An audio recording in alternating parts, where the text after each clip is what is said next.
Good afternoon, everyone. Thanks very much for your patience. I do have quite a few things to pass along today at the top, so appreciate your patience. Secretary Austin currently remains hospitalized at Walter Reed National Military Medical Center and is in good condition. And by now, you should have seen the statement released by Walter Reed National Military Medical Center officials regarding his medical care.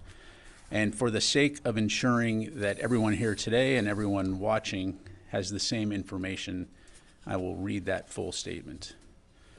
This is a statement from Dr. John Maddox, Trauma Medical Director, and Dr. Gregory Chestnut, Center for Prostate Disease Research of the Murtha Center Director at Walter Reed National Military Medical Center in Bethesda, Maryland.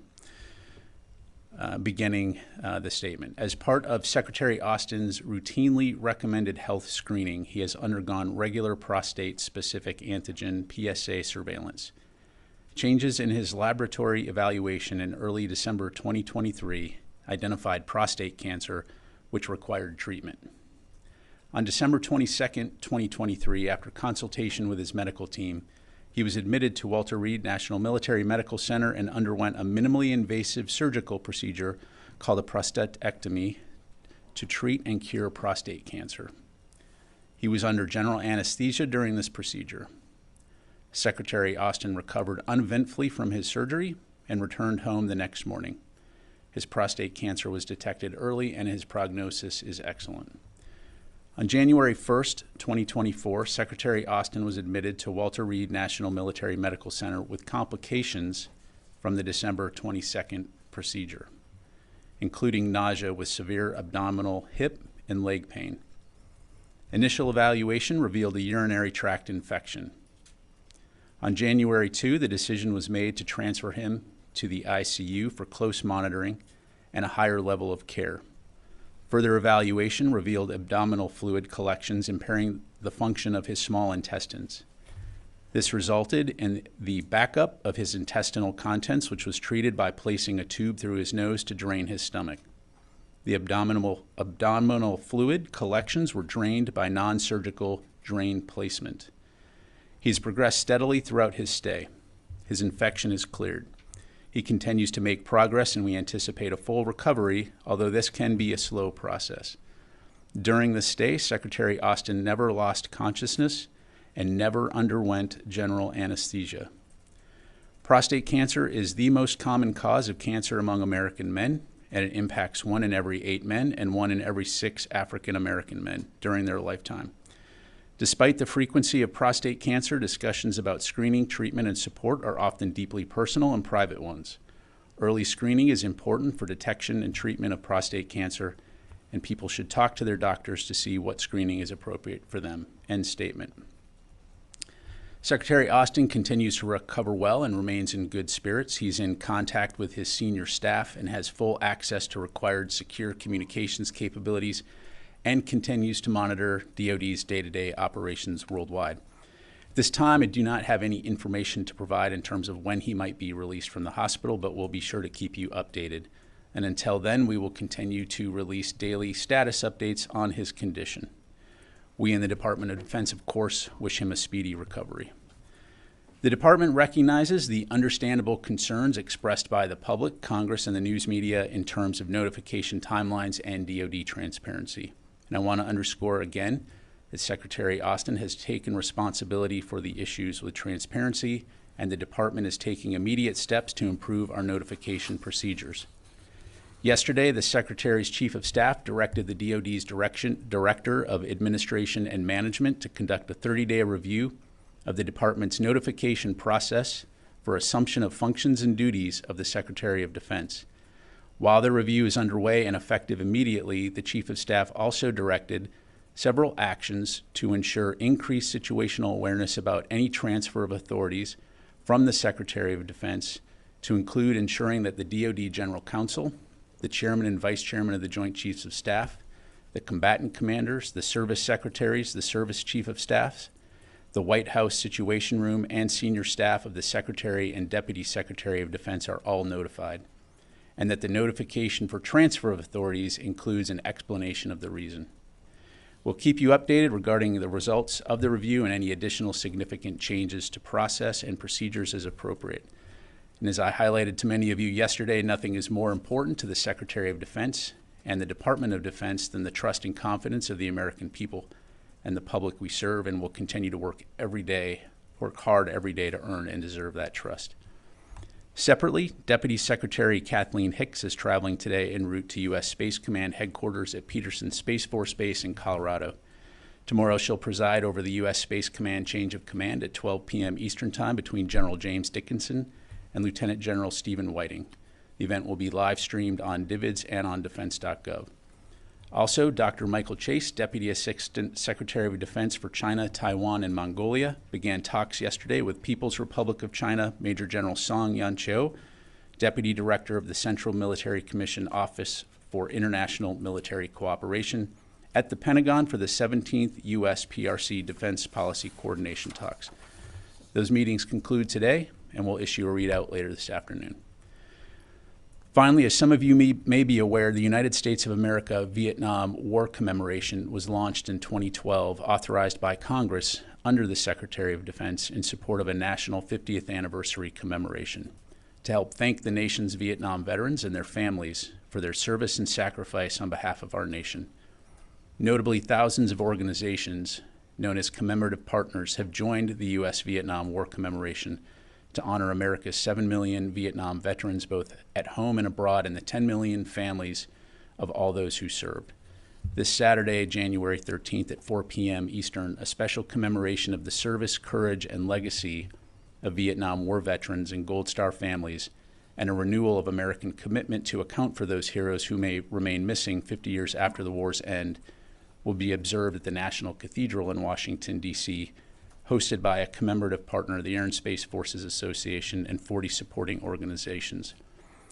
The event is open to the public and will also be live streamed. For more details, I'd refer you to the Air and Space Forces Association or National Cathedral websites. And with that, I will take your questions. We'll start with Associated Press. Tara. Hi, General Ryder. Thank you for doing this. Have you or the staff had a chance to speak to the Secretary, and has he shared at all why he was reluctant to make his condition public until now? And then, given the seriousness of his treatment, do you suspect that he might have to take a step back from some of the more rigorous parts of his job, such as a lot of the overseas travel he's been doing, and maybe delegate that to Secretary Hicks? The staff has been in contact with the Secretary. I have not personally spoken to the Secretary, but I do know, for example, that he's in regular communication with his Chief of Staff. As for his travel schedule, of course, I don't have anything to announce. I can tell you that he is actively engaged in his duties, as I highlighted, and fully engaged. And so, completely confident in that, and we'll obviously keep you updated in terms of his status in the hospital. Has he expressed at all why he was reluctant to share what he was going through until now? I don't have that specifically from the Secretary, Tara, but obviously, as I highlighted, it's prostate cancer and the associated procedures are obviously deeply personal. And so, again, we'll continue to work hard to make sure that we're being as transparent as possible moving forward. And again, wish the Secretary a speedy recovery. And then just last, there's still a lot of questions on the process about all of the notification that didn't happen. When he was taken by ambulance to Walter Reed and had personal security detail with him, why at that point wasn't there like a call to an operations center or something that would have triggered a greater awareness that he was getting medical care? Yeah, so again, a fair question, and at the, for the sake of not doing the review here from the podium, as I highlighted, the Director of Administration and Management has been directed to lead a thorough review to look at exactly those kinds of questions, the relevant facts and circumstances during the period in question, to evaluate the processes and procedures by which the Deputy Secretary of Defense was notified, and the associated timeline. So again, we'll commit to being as transparent as we can in terms of the results of that review. Let me go to Liz here. Thanks, Pat. The Chief of Staff and the Senior Military Advisor were both told on Tuesday that Secretary Austin was in the hospital. Could the Chief of Staff have asked the SMA to make the proper notifications for her since she was sick with the flu? Yeah, again, we fully recognize that there are going to be many questions in terms of notification timelines, as well as the transparency issues that we've highlighted. So I really think that this review is going to help us get to ground truth in a holistic way, so that we can learn from it, importantly, but also ensure that we're doing better next time. So I think we really need to allow this review to run its course in order to do that. In the meantime, we've taken some immediate steps, as I highlighted at the top. I mean, would that have been under procedure for the SMA to notify the White House National Security Advisor?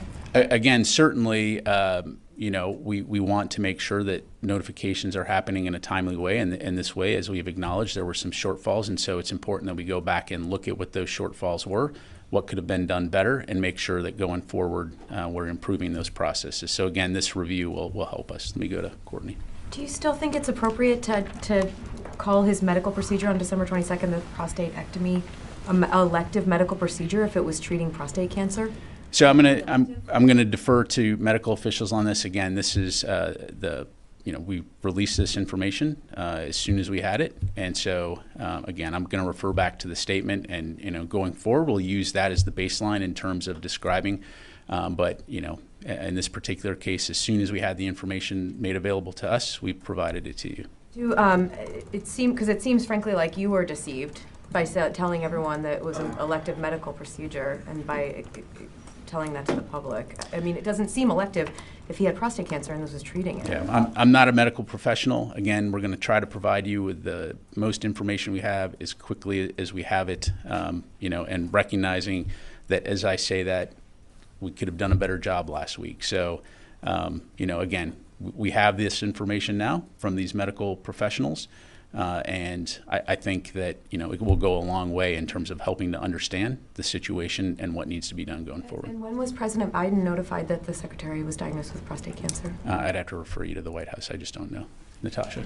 Thank you, General Ryder. So the memo that was drafted by Austin's chief of staff that lays out the 30-day review that's going to be done, it doesn't mention the initial December 22nd hospital stay. So has the Pentagon determined that in that instance all appropriate notification procedures were followed, despite the Deputy Secretary of the White House not being notified that he was undergoing surgery, which we now know that he was under general anesthesia for? Yeah, I think that the information that we gather and the lessons that we learn from the period from last week will be applicable across the board, right? So would similarly apply to the situation on December 22nd. The bottom line is ensuring that if there is a transfer of authority, making sure that the appropriate senior leaders in the chain of command know, and that importantly, there's a rationale to be able to provide some perspective in terms of why these transfers of authority are occurring. So certainly lessons learned from that will be applied to transfers of authority in the future. And just to be clear, prior to him going under general anesthesia, he transferred his authorities to the Deputy Secretary? That is correct. Correct. Come over here, Laura, and then we'll go to Idris. Thank you. Just again, when this happened in December, whose decision was it not to alert the president that the defense secretary had prostate cancer? Again, as far as the situation in terms of what the elective surgery was and the secretary's condition, we're providing that information to you as we've received it. We received that this afternoon, and we're providing it to you now. So I'll just leave it there. I mean, clearly you didn't know. Did the chief of staff know? I'm not going to go into the specifics on who specifically knew what, when, and where. Again, our review will help us better understand that, other than to say, as soon as we had this information to make available, we provided it. We got it this afternoon and provided it literally minutes before I stepped in here. And just one last one. Did he lose consciousness at all during the December 22nd surgery? To my knowledge, no. Idris. Just a couple of questions. Has the secretary been on any medication that might alter his judgment in either of those hospital visits? So, Idris, I have no indications, anything that would affect his decision-making abilities. He's obviously, as I highlighted in the statement, at no time has he been unconscious or under general anesthesia, and of course is in the presence of medical professionals for the duration. When he resumed full duties on Friday evening, that was in consultation with medical professionals. And as we've highlighted in the press releases that we've put out, he continues to stay very actively engaged with his senior staff and is making important decisions about national security and defense. Has he asked his chief of staff to resign, or has she offered to resign? No. And then lastly, sorry, very quickly, the White House Chief of Staff put out a statement to different cabinet secretaries about procedures. Does the secretary believe that he has become a distraction for the administration in which he serves during an election year? Yeah, the secretary continues to remain focused on recovering, but more importantly, on carrying out his duties as Secretary of Defense and defending the nation. Let me go to Tom, and then we'll go to Carl. Thank you. Different topics, two questions. First of all, Secretary Blinken today said the death toll in Gaza was far too high, and Senator Angus King said Israel's bombing campaign has reached the point of diminishing returns. Does the Pentagon agree with these assessments? That's my first question, and I have a second one too. Sure. Well, as we've said for a long time,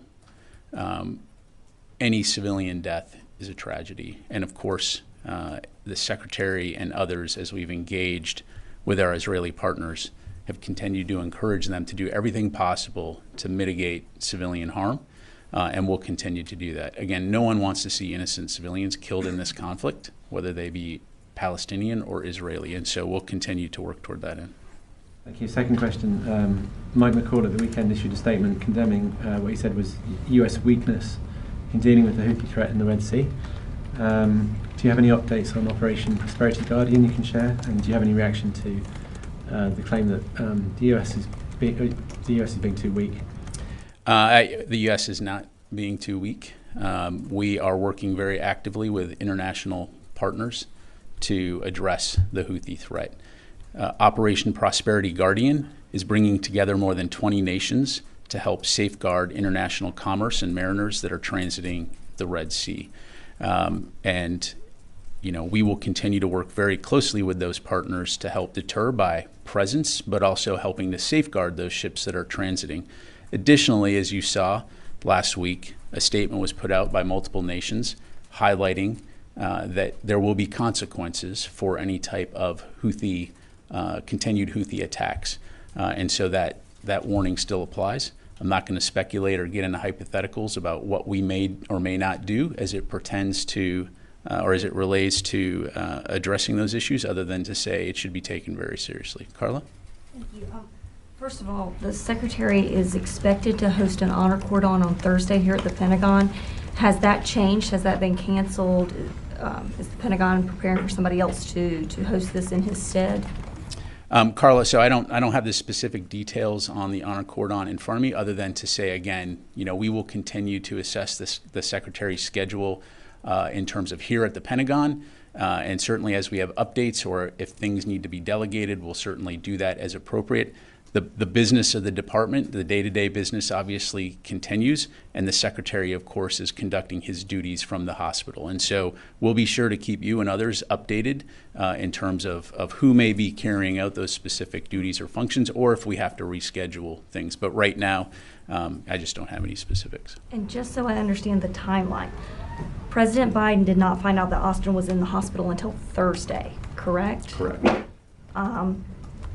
And we don't know at this time when President Biden was notified, or if he was notified before Thursday, that the Secretary had prostate cancer, correct? That's still unanswered? I'd have to refer you to the White House. I don't want to get into who is telling the President what and when.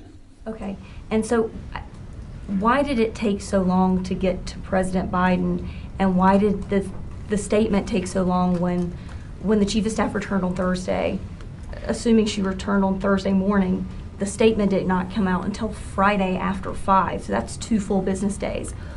What was the delay in this statement? We usually get statements about strikes or meetings much, much earlier. Yeah, thanks. I'll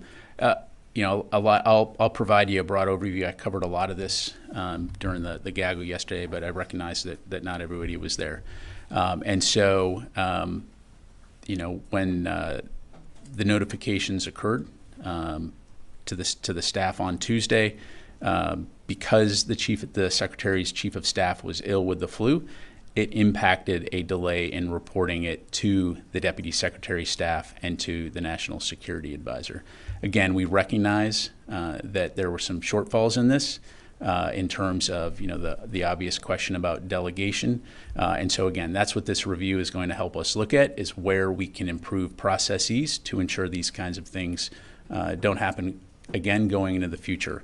The bottom line is... I understand that. Yep. Post-Thursday, post her return on Thursday, it still took from all day Thursday and all day Friday to get a statement out. That's where I'm wondering where the delay was there as well. Yeah, again, this goes back to what we'll look at, but we recognize that we have to do a better job in terms of the timeliness and the transparency when it comes to especially the Secretary's health. And again, we're committed to making sure that we don't do this again and that we do a better job next time. Let me get some other questions. Joseph. Thanks. Could you provide any updates on the 3 service members that were injured in the Christmas Day attack? Joseph, I'd have to refer you to the Army. I don't have those. Could you give us the latest numbers of attacks in Iraq and Syria? Sure. So that there's, since January 4, let's see here, there has been 9 attacks since January 4. There's been 127 attacks total, 52 in Iraq, 75 in Syria. And then just finally, DOD and you previously said that the Pentagon was looking into reports of Israeli use of white phosphorus in Lebanon. I believe it's November, October. I was wondering if there's any updates on that. I don't have any updates. I haven't seen anything substantive come back, but I don't have any updates on that. Are you still looking into it, or have you closed that? I'd refer you to the Israelis. Obviously, they would know whether they did or not, but I'm not aware of any updates or anything significant coming back at this stage. Sir. Thank you, General. Yesterday you talked about your presence in Iraq. My question is that, do you have a deadline for the U.S. withdrawal in Iraq? If not, then how long are you going to stay? Are you going to stay as long as the ISIS threats remain, or it's totally up to the Iraqi government if they want you to stay or leave the country? Yeah. So, we are in Iraq at the invitation of the government of Iraq. And as you highlight, we remain singularly focused on the defeat ISIS mission. We do remain in close consultation with the Iraqi government when it comes to U.S. force presence, in particular the safety and security of those forces. And so we are engaged in a coordinated and deliberate process with the government of Iraq to discuss the evolution of that mission in a manner that preserves these gains against ISIS and helps to ensure that they can never come back. So I'm not going to speculate or get into internal Iraqi government discussions, but certainly we'll continue to consult closely with our Iraqi partners. And there's no deadline for that presence in Iraq? Well, again, we are there at the invitation of the government of Iraq. Rio. Thank you, General. 2 questions on the Indo-Pacific. The first on Japan. Can you give us any update on the U.S. assistance in Japan's disaster relief operations after the major earthquake in early January? We do remain in close communication with the government of Japan. We are ready to assist if asked. At this time, to my knowledge, there's not been any specific requests, but we'll, of course, continue to keep you updated. Okay. Separately on Taiwan, the presidential election will take place in Taiwan on Saturday. China said this election is a choice between conflict and peace. So how concerned is the Pentagon that China might step up pressure campaign against Taiwan, depending on the outcome of the election? Yeah, so we strongly support Taiwan's free and fair elections, which we view as a model for democracy not only in the region but also globally. And the United States does not take sides in Taiwan's elections. We're committed to fair treatment of the candidates. Our policy on Taiwan will remain the same regardless of which party is in power, and we look forward to working with whomever Taiwan voters elect.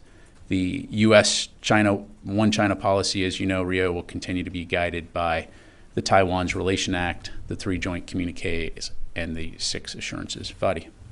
Thank you, General. So you've been addressing the campaign against ISIS in Iraq. It seems the Pentagon has some concerns about maybe the reemergence of ISIS. How would you assess the threat of ISIS today in Iraq?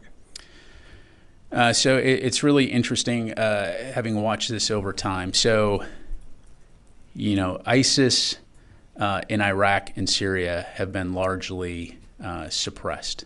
I think It's one of those things, though, that you have to keep after, obviously. One of the major challenges, of course, is the Ahal detention facility, which, of course, we continue to work with coalition and countries around the world to address that.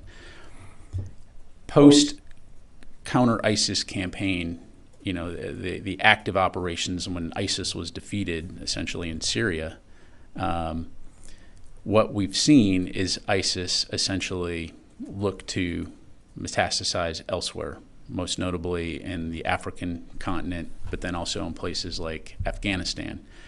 And so this is, really not only an Iraq and Syria challenge, but it's a broader regional, and in some cases a global challenge. And so you can't wish it away. We've got to continue to keep pressure on ISIS to prevent a resurgence, because as they demonstrated back in 2014, if that's allowed to happen, it obviously disastrous consequences for many.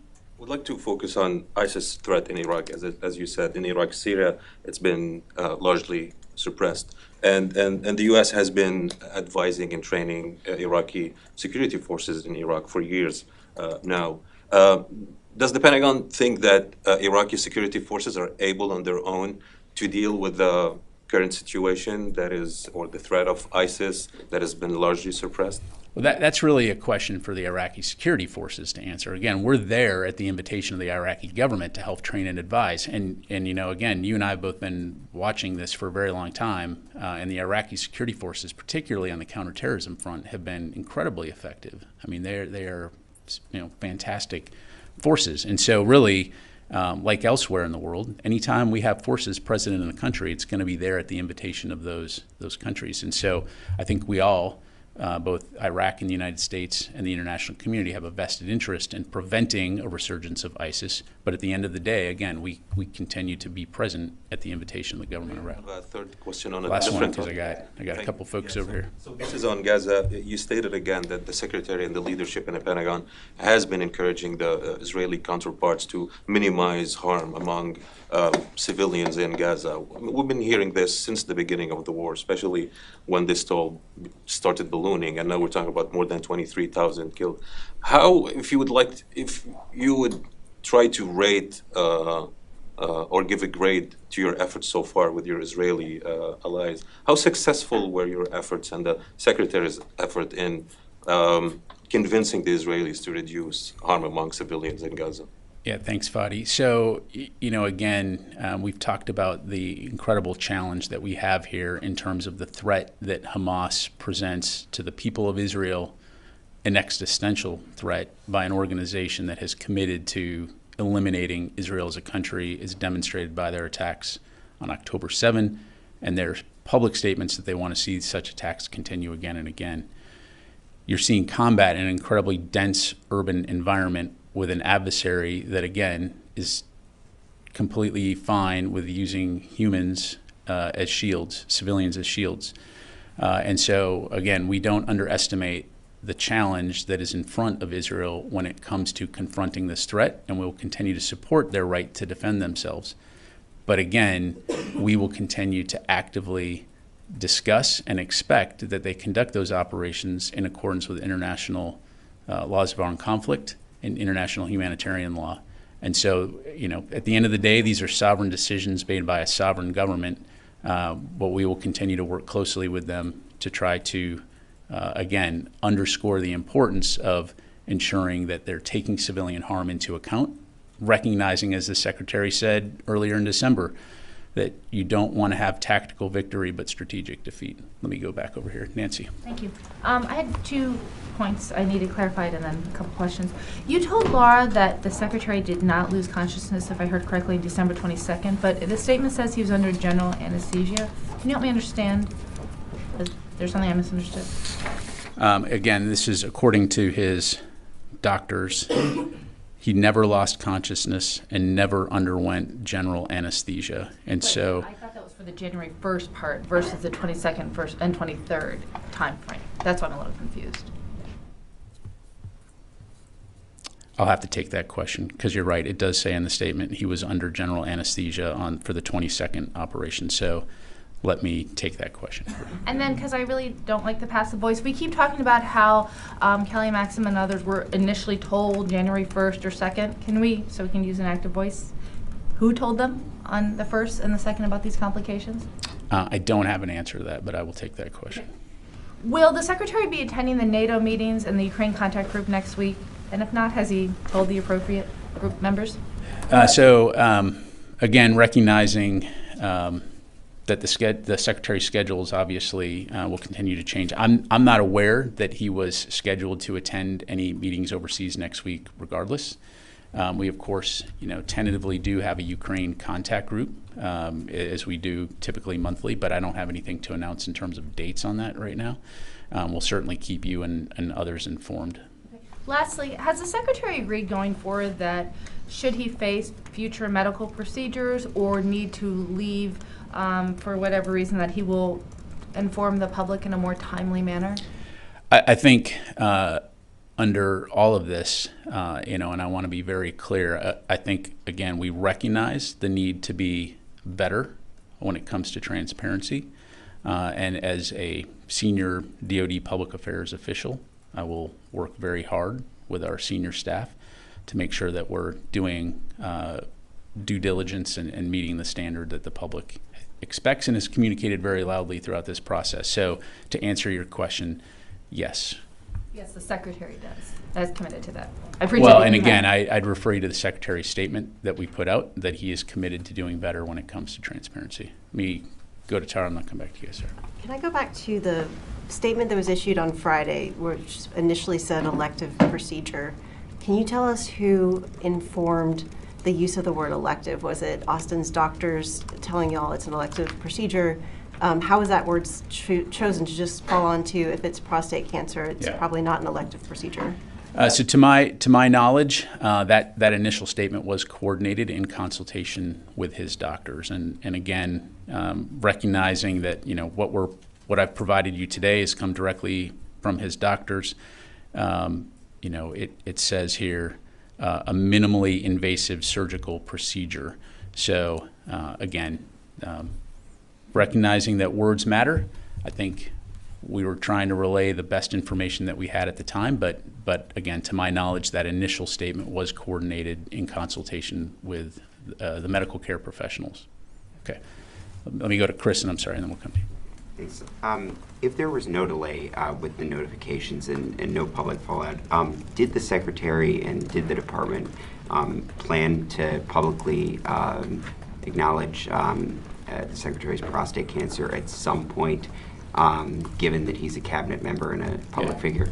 So in some ways, it's a hypothetical because we are where we are. But to answer your question, Chris, I mean, the short answer is yes. But I think, again, this review will help us understand where we can do better in terms of making sure that part of the notification timeline, not only to include the chain of command, but also the public notification timeline, is taken into account. I don't, and again, we're talking about a hypothetical and I'm speculating here, and as a public affairs official, I can tell you that I don't see a scenario whereby this happens and there's never any public acknowledgement about it. But in terms of the timeline and how we get to where we're at the point of, okay, it's time to let the public know, clearly we could have done better and we will do better. Yeah. Did you mention what stage he was in with the prostate cancer? I'd refer you back to the statement here. It says that identified prostate cancer, which required treatment. He was admitted, underwent minimally invasive surgical procedure. He recovered on a ventilator. So no, I don't have it. But it sounds like his prostate cancer was detected early and his prognosis is excellent. Will that be provided? What stage? Again, we'll continue to consult with his medical professionals. I'll take that question. Again, I'm now recognizing again lessons learned on privacy and public officials. We'll try to be as forthright as we can with as much information as we can. And you're talking about transparency, and I know the administration has touted being the most transparent, as well as this department. So again, I guess just how could something like this happen, and how are you concerned this might affect the public's trust in the secretary and in the department? Yeah, again, as I highlighted, we're going to go back and we're going to look at what we could have done better, to include, within my own organization on the public affairs side, and making sure that we are acknowledging and asking those hard questions about ensuring that the public has a timely, not only the public, Congress, and the news media have a timely and accurate understanding of the Secretary's status. And so, as I highlighted in my topper, there's nothing more important to us than the trust of the American public that we serve.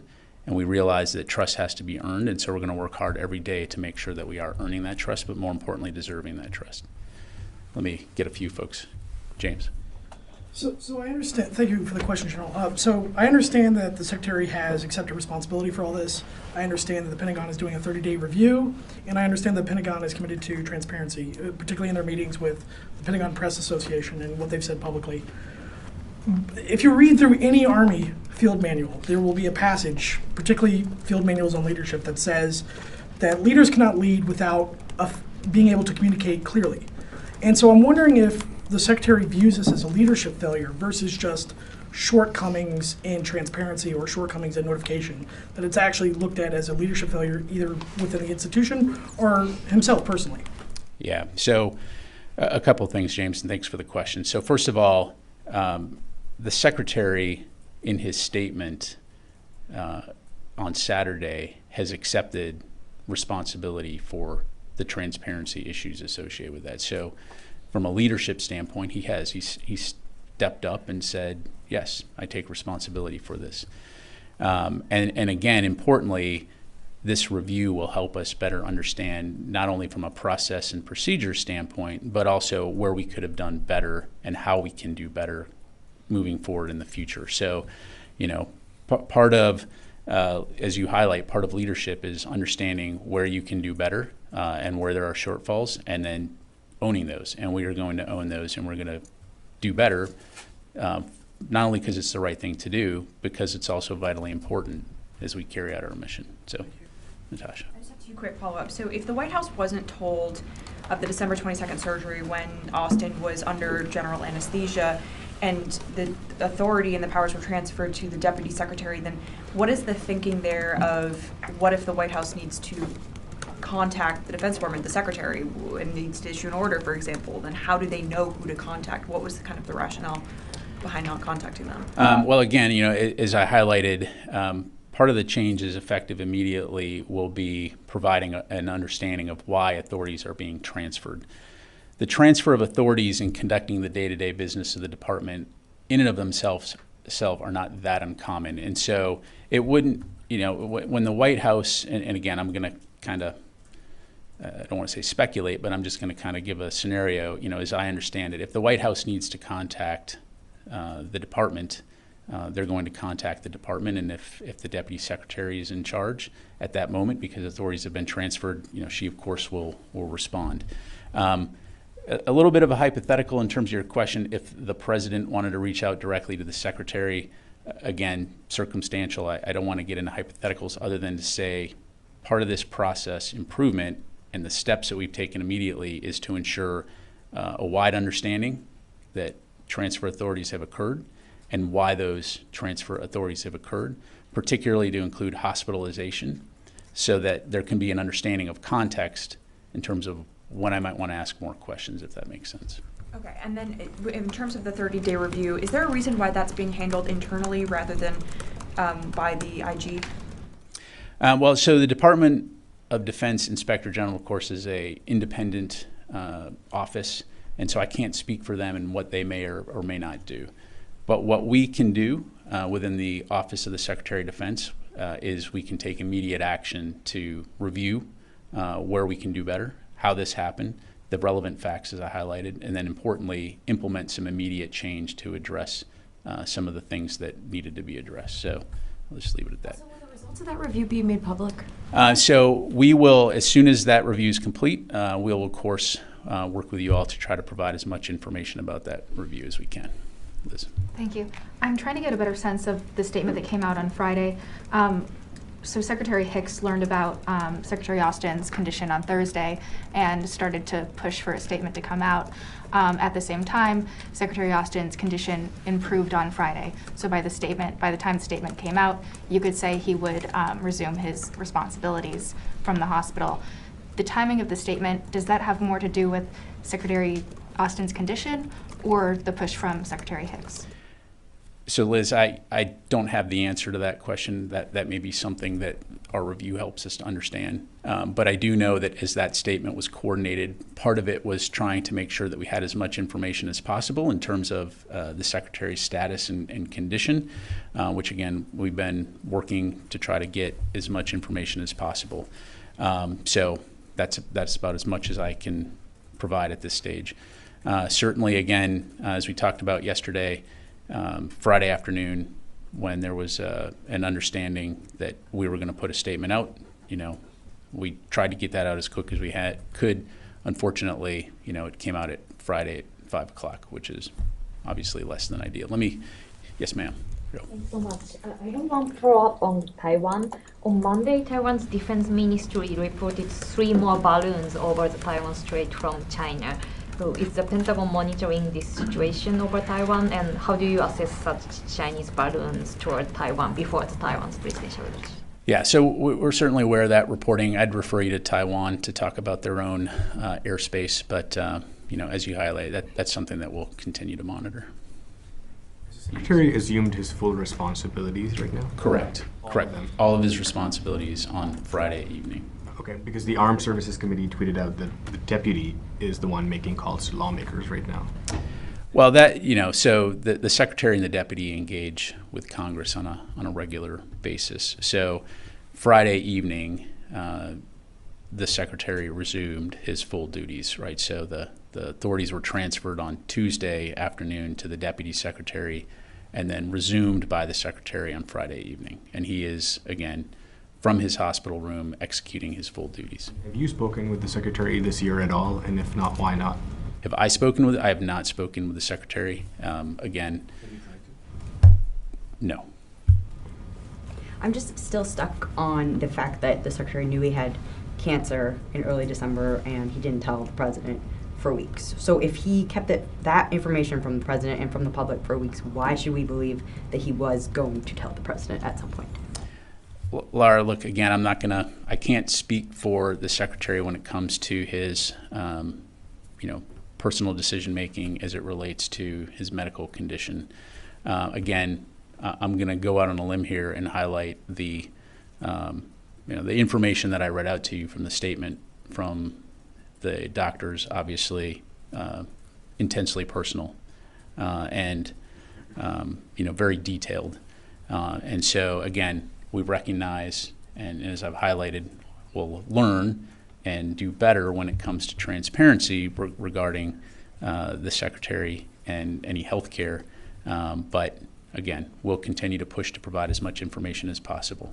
When it comes to the Secretary of Defense and him executing his duties as the Secretary of Defense, you will never find a more dedicated American public servant who cares about this country and cares about the security of this country, works 7 days a week, and he is extremely dedicated, and I'll just leave it at that. So I'm confident, and the President has also, and I don't want to speak for the President, but he has publicly stated his confidence in the Secretary, and I know he'll continue to remain focused on doing his mission. Carla. Did he find out about his cancer in December? Is that a fact, or was it prior to that? I don't know the answer to that. Can we find that out? The statement says December, right? The statement, he says he's undergone regular prostate surveillance, changes in his laboratory evaluation in early December. So it sounds like he found out in early December. Let me try to get a couple folks I haven't gotten to yet. Yeah, if you can just clear something up for me. So if the Secretary's Chief of Staff was out sick and couldn't notify people, why couldn't the second person in line do that? Can you just explain more why it couldn't be done in a more timely fashion? Yeah, again, this is part of what our review will look at, and as I've highlighted, we're not making excuses here. There's definitely things that could have been done better. In this particular case, the Secretary's Chief of Staff because she was ill, was not able to make those notifications. But again, our review will allow us to have a better understanding, of the what and when and where and why. And more importantly, we're taking immediate actions to make sure that things like this we can improve in the future. Okay. Yes, ma'am. Thank you for doing this. I just want to get a little bit of clarity on, you said that Secretary Austin transferred some operational authorities to Deputy Secretary Hicks. Can you quantify this for me? Was it like she had to take a handful of phone calls while she was on leave, or was it more like she was working full-time essentially during those 5 days between January 1st and January 5th when Austin resumed his full authorities? It transferred certain operational authorities that require secure communications. During that period of time, she executed some routine business on behalf of the secretary, but that was about the extent of it. Was this like a few hours a day, or can you kind of put I don't have a breakdown day by day of what she did and when, other than to say it was considered routine business. And I have been completely remiss about our folks on the phone here, so let me go to a few folks. Dan Lamoth from Washington Post. Hey, General. Thanks for your time. Secretary Austin's typically include both kind of immediate operational issues, but then also longer lead policy sort of discussions. Is it fair to say that some of the longer lead planning has slowed or had to come to a stop as he balances his recuperation? And then separately, with Deputy Secretary Hicks being left in the dark here, can you characterize the relationship at this point? Yeah, thanks, Dan. When it comes to the longer lead policy items, the Department of Defense is a team sport. And we certainly have very capable senior leaders, not only at the Office of the Secretary of Defense, but throughout the department. So to answer your question, no, it's not my sense that there was any, slowdown in terms of the things that we've already been working on. In terms of the relationship between the Secretary and the Deputy Secretary, they, of course, share a very close working relationship. And so, clearly they work together regularly, and so it's a great team. So I'll just leave it at that. Let me go to Tony Capaccio, Bloomberg.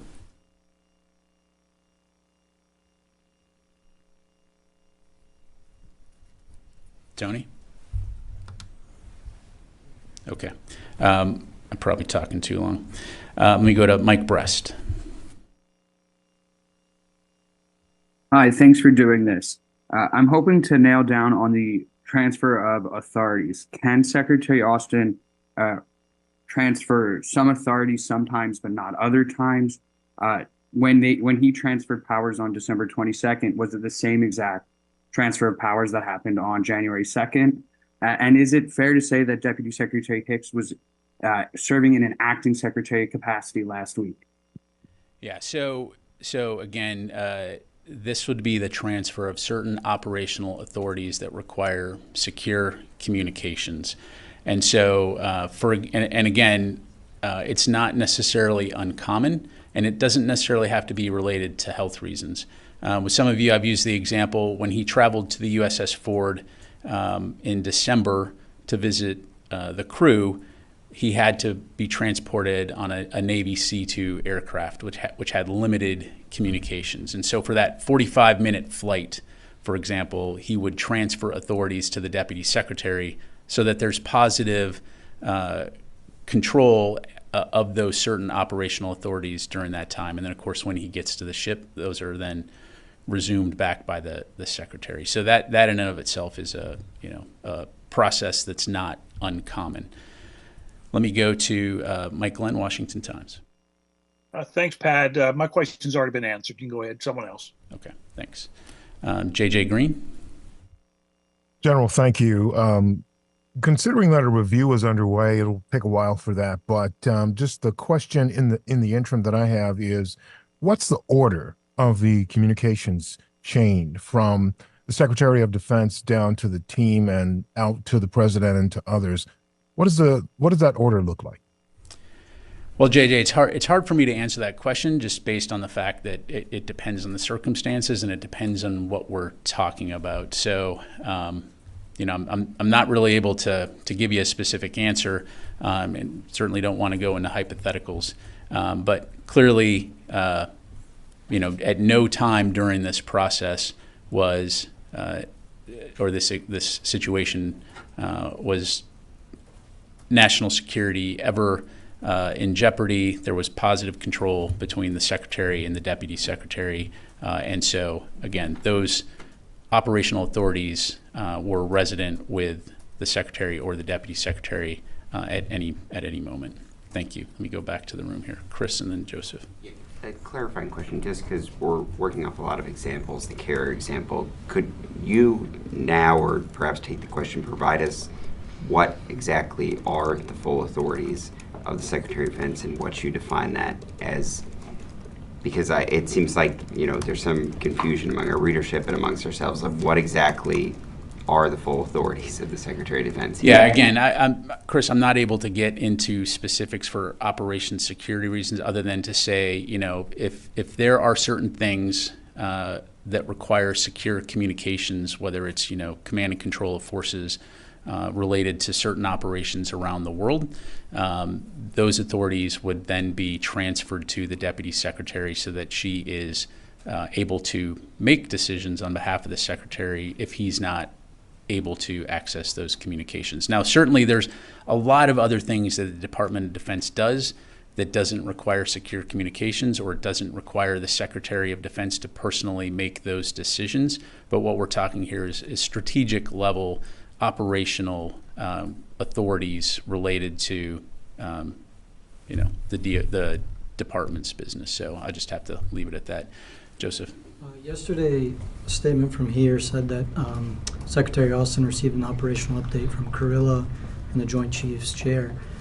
Was that the only one? Was that the first one he's had this year?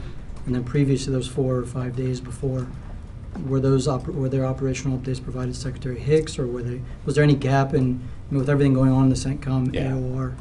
So the Deputy Secretary, receives operational intelligence updates every single day, in particular when the Secretary was in the hospital.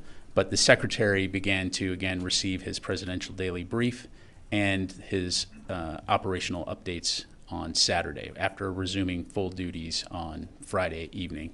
And so, I think we highlighted he spoke to the Deputy Secretary and to the Chairman on Saturday. He spoke to Senator Reid on Sunday. And then, of course, yesterday, as you highlighted, he had a discussion with the folks that we highlighted in that release. And again, he's conducting his duties now from his hospital room, but again, he's resumed his full duties. All right, let me go to Tom Bowman, NPR.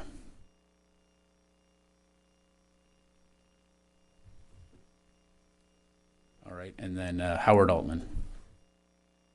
Thanks, Pat. I got a few questions. So the Secretary of Defense serves in an advisory capacity in the nuclear command and control system. He's not in chain of command, but he's an advisor, a key advisor. Did he ever relinquish that capacity during this process? If so, to whom? And was the president aware that his advisor in this capacity wasn't available? And then additionally, on this review process, does that review process, do you anticipate that it might result in any kind of disciplinary actions, given the lack of information provided up and down the chain? Thanks. Yeah, thanks, Howard. So, questions again about the president, I'd refer you to the White House.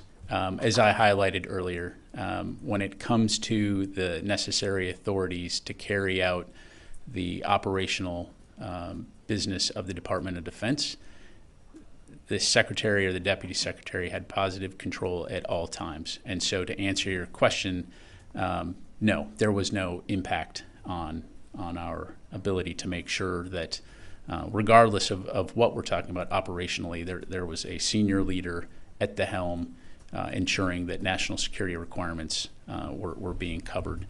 In terms of the outcomes of the review, again, I don't want to speculate. I highlighted, and you should have the memo or we can get you a copy of the memo that highlights what this review will look at. And so certainly we'll keep you informed on that. We go to Nancy and Tara, and then last question. Pat, there's a White House briefing of some kind happened, and John Kirby in that briefing said that the president learned of the secretary's prostate cancer diagnosis this morning. Can you tell us a little bit more about how that was communicated and why the secretary chose to tell him this morning? We're answering questions right here from the podium, from outside the podium, so that's good. So, it's a real fun question. Yeah. So, Nancy, I don't have the specifics of that other than, again, you know, we have continued to try to ensure that we're getting you as much information about the secretary's status. So I'd refer you to Mr. Kirby to talk about the discussions the White House may have had in terms of how they obtained that information. I guess my curiosity is why he didn't mention it on Saturday. I think that's when they first spoke. Again, I'd have to defer to the White House to talk about how they obtained information. Let me, Tara, and can't start the press conference over again, guys. I know. Related to that question, I didn't ask a question. Did Secretary Austin talk to the president today? To my knowledge, he has not talked to the president today, but I've been up here for almost an hour or so. But to my, if that's the case, obviously, I'm sure the White House will let us know, but I'm not aware of a discussion today. All right. And also on that, with the president not finding out until today, he spoke with them after the procedure. I mean, they had a conversation on the first where he authorized the strike in Baghdad. So was he going to tell the president about his cancer? Was he not going to tell the president? Why did he withhold that? Carl, I don't have anything to provide beyond what I've spelled out to you. And as you highlight, again, I'm not going to get into when strikes were authorized other than the strike in Iraq on January 4th was authorized by the president and the secretary before he went into the hospital. So the CENTCOM commander had the authorization to take that strike when he felt it was appropriate.